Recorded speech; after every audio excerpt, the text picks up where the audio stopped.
네, 강선우 후보자 말고도 정동영 통일부 장관 후보자, 이진숙 교육부 장관 후보자에 관련해서도 집중적으로 다뤄질 것으로 보이는데요. 저희가 관련 의혹들을 정리를 해봤습니다. 정동영 통일부 장관 후보자는 지난 3월에 태양광 특별법을 발의했는데 아내와 아들이 태양광 회사를 운영하는 것으로 알려져서 이해 충돌 소지가 논란이 되고 있습니다.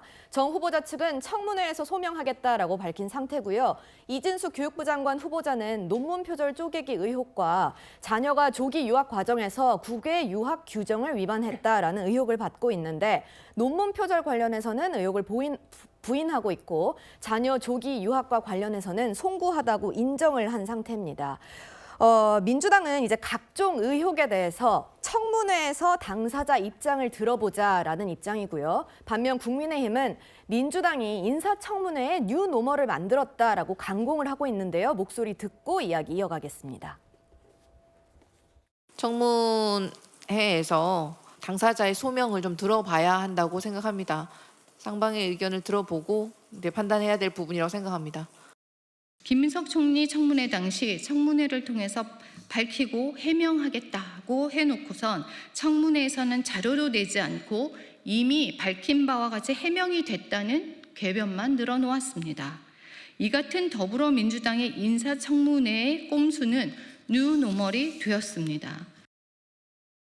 부위원장님, 보면은 김민석 총리 청문회 때 증인이 0명이었고 이랬던 거를 들어서 이제 그거의 학습 효과의 결과다라고 얘기를 하는 것 같아요. 그렇게 보여지죠. 왜냐하면 여러 의혹이 제기돼도 모든 후보자들이 하나같이 똑같은 얘기를 합니다. 청문회에서 소명하겠다. 그런데 우리가 과거에 정치권에서 이런 얘기가 있습니다. 여러 의혹이 불거지거나 논란이 되면 빠르게 해명을 하고 그 논란을 털고 가는 게 어떤 공식처럼 돼 있었어요. 그런데 민주당 여러 후보자들 같은 경우에는 그 논란이 제기될 또 함구를 합니다. 오히려 논란이 커질 수도 있는데 그 문제에 대해서 털고 가려고 하지 않아요. 이거는 김민석 후보자의 학습 효과라고 볼 수밖에 없는 것이에요. 그때도 그렇게 자료 제출하지 않고 다 넘어갔는데 우리라도 굳이 어차피 우리 지지층은 연호해주고 있고 민주당 같은 경우에는 법률권 190석이 통과를 시켜줄 것이기 때문에 청문회 하루만 잘 넘기자 이런 태도를 보이고 있는 것인데요. 저는 정권이 바뀐 이제 한 달이 조금 넘었습니다. 예. 그런데 국민들께서 정권이 바뀐 것을 과연 실감하고 계실까 하는 생각이 들어요. 왜냐하면 민주당이 과거에 국민의힘 정권을 그렇게 비판을 많이 했는데 그 잘못된 지점을 그대로 답습하고 있는 것 같이 보입니다. 잘못이 있으면요. 솔직하게 얘기하고 지명을 철회하면 됩니다. 그런데 민주당은 어떤 강박이 있는 것 같습니다. 이재명 정부는 무오류 정권이고 한 명도 낙마해서는 안 된다는 어떤 무오류 강박이 있는 것 같아요. 하지만요. 국민들은 잘못이 있으면 시인하고 그 문제에 대해서 시정하고 그렇게 하는 정권을 봤을 때 오히려 더 박수를 쳐준다는 말씀을 드리고 싶습니다. 네, 장 변호사님 네. 보면은 민주당에서 이제 낙마 없이 가겠다. 이재명 네. 정부에서는 그런 기조인 것 같은데 일각에서는 야당이 무섭지 않기 때문이다라는 얘기도 있더라고요. 그러니까 보수 언론에서도 저도 평가를 하길 국민의힘이 화력을 집중하기도 하고 그런데 김민석 총리 후보자 청문회 때도 전략은 좀 실패했다, 부재했다. 주진우 의원만 이야기했지만 다른 의원들이 별로 뭐 엄호하거나 같이 힘을 실어주지 않았다. 그리고 주진우 의원의 공격 포인트도 상당히 좀 뭐 공감대를 쌓기는 어려웠다. 뭐 이런 평가가 나왔던 걸로 알고 있습니다. 예. 그러니까 아마 여러 요인이 있겠죠. 말씀 주신 대로 첫 내각이고 낙마하게 되면 그 정치적 후유증과 파장이 적지 않다라는 점. 그러니까 가급적 이게 또 국회 표결 사항이 아닙니다. 다른 국무위원들은. 그러니까 여론의 추이를 보고 인사청문회 전에 낙마를 한다는 건 사실 좀 있을 수 없는 일이기도 하고요. 인사청문회 과정이 하나의 분기점이 될 수밖에 없고 또 하나의 또 민주당으로서는 지금 국민의힘이 이를테면 갑질 의혹 이야기하는데요. 김건희 여사 받고 있는 샤넬백을 뇌물성으로 받아서 그걸 자기의 대통령실 행정관을 시켜서 신발로 바꾸고 다른 가방으로 바꾸고 이런 의혹이 한가운데 있는데 국민의힘 어느 누가 얘기하고 있습니까? 그 윤석열 대통령이 탄핵되고 지금 구속수감이 되는데 논평 하나 못 냅니다. 그러니까 제 눈에 들보가 너무 큰데 침묵하니까 여당을 향한 공세에도 명분이 상당히 좀 낮아지고 있는 그런 상황이 또 작동하고 있는 것 같습니다. 네.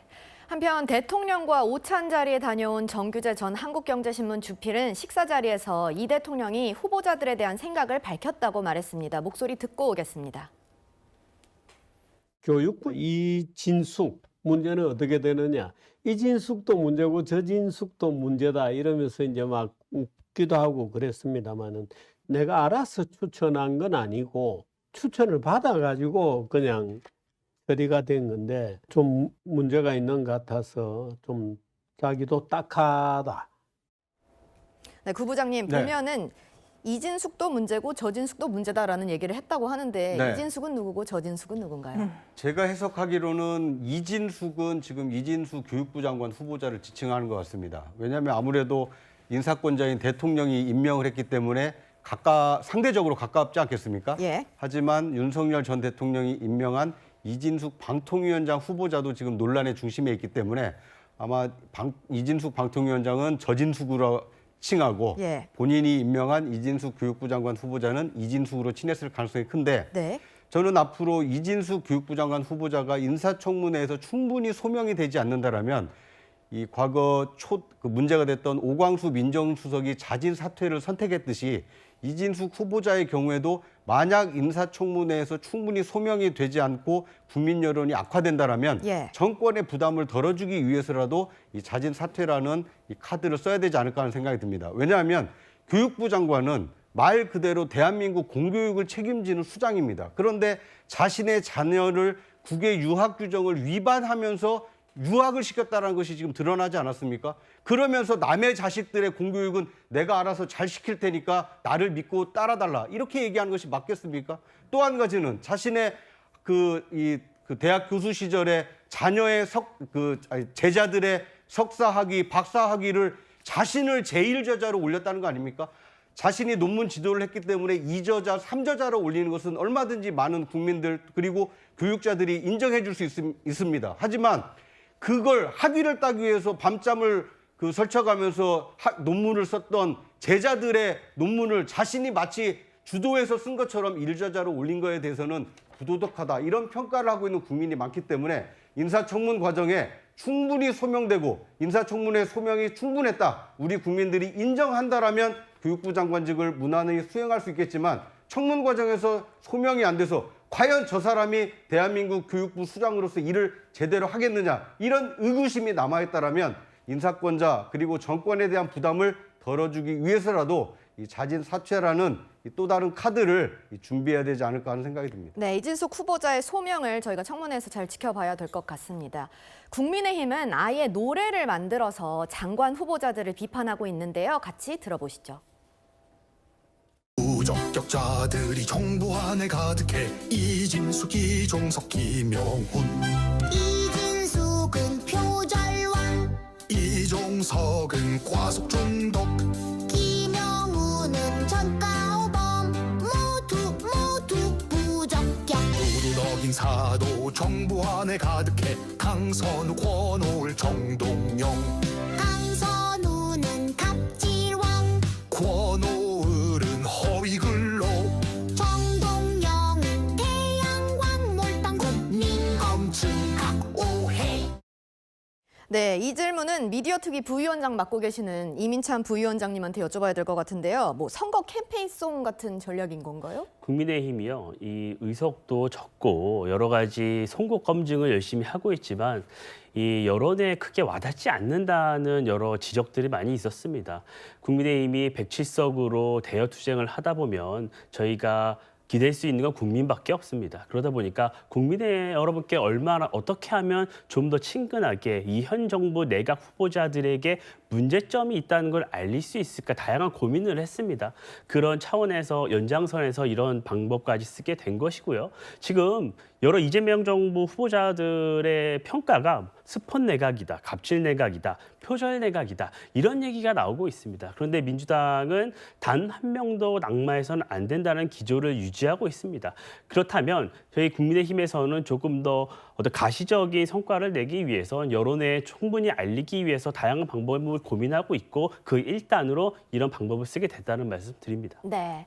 한편 강훈식 대통령 비서실장은 SNS를 통해서 이런 말을 했습니다. 저희가 SNS 그림을 준비해 봤는데요.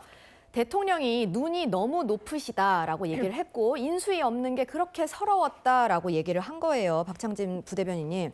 대통령실 입장에서는 지금 이 후보들 면면을 보면은 굉장히 고퀄리티에 딱 적합한 후보들을 꼽아서 대통령이 눈이 높다라는 취지로 말을 한 것 같네요.